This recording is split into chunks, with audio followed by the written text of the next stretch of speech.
हे काय म्हणते राकेश यार, एक नंबर झाला यार राकेश.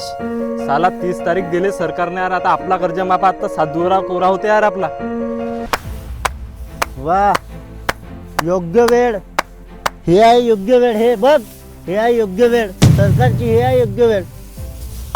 वा, सरकार मायबाप तारीख किती दिली आहे? 30 जून. या 30 जून तारखेपर्यंत एक एक शेतकऱ्याचा रक्त पेल्या जाईल आणि ते कर्जमाफी होण्याच्या नाव नाही घेणार. आता एक एक शेतकरी मरण्यागती जाईल तरी पण कर्जमाफी होणार नाही.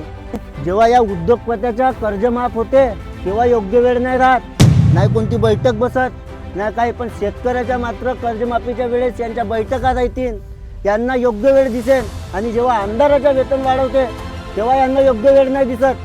जेव्हा बैठक नाही बसणार डायरेक्ट यांचं वेतन वाढवतील. पण माझ्या या शेतकरी मायबापाच्या एक कर्ज माफ करण्यासाठी यांना योग्य वेळ लागत आहे.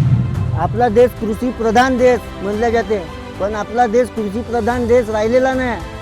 हा फक्त नेते प्रधान देश राहिला आहे. आता एकच उपाय राहिला आहे का हे 2-4 एकर शेती आहे, हे विक वाक करून त्यांनी एखाद्या MIDC म्हणजे 7-8 हजार रुपयाची नोकरी करतो. आणि शेतकरी मायबापांनो तुम्हाला पण सांगतो, या कर्जमाफी कर्जमाफीच्या नादात तुम्ही पळा नको. आणि माझ्या हाताने काही चुकी झाली असेल तर मला माफ करून द्या. मी वैतागलो आता.